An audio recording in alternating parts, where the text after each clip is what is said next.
Momen Jokowi tersenyum datangi Bareskrim Polri, diperiksa tuduhan ijazah palsu.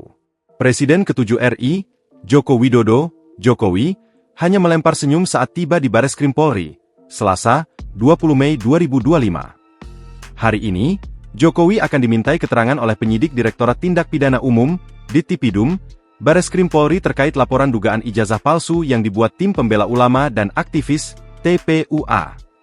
Pantauan di lokasi, mobil Innova yang ditumpangi Jokowi tiba sekitar pukul 9.43 waktu Indonesia Barat.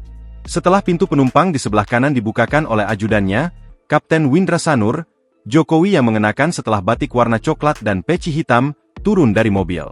Jokowi sempat membalas hormatan seorang anggota Provos Mabes Polri yang memberikan hormat kepadanya, sebelum berjalan ke arah lobi Bareskrim. 5 anggota tim pengacara dan ajudannya yang lain, Kompol Syarif Muhammad Fitriansyah, juga turut mendampinginya. Berbeda dari Windra Sanur yang telah lebih dulu berjalan menuju lobi Bareskrim, Syarif justru berjalan di belakang barisan pengacara Jokowi. Adapun salah satu pengacara Jokowi yang mendampinginya yakni putra pengacara kondang sekaligus Wakil Menteri Koordinator Bidang Hukum, Hak Asasi Manusia, Imigrasi dan Pemasyarakatan Oto Hasibuan, Yakub Hasibuan.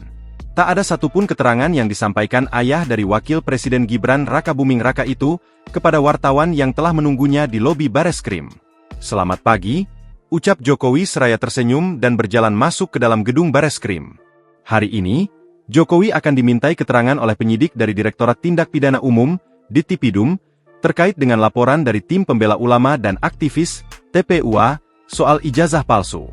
Download Tribun X sekarang, menghadirkan lokal menjadi Indonesia.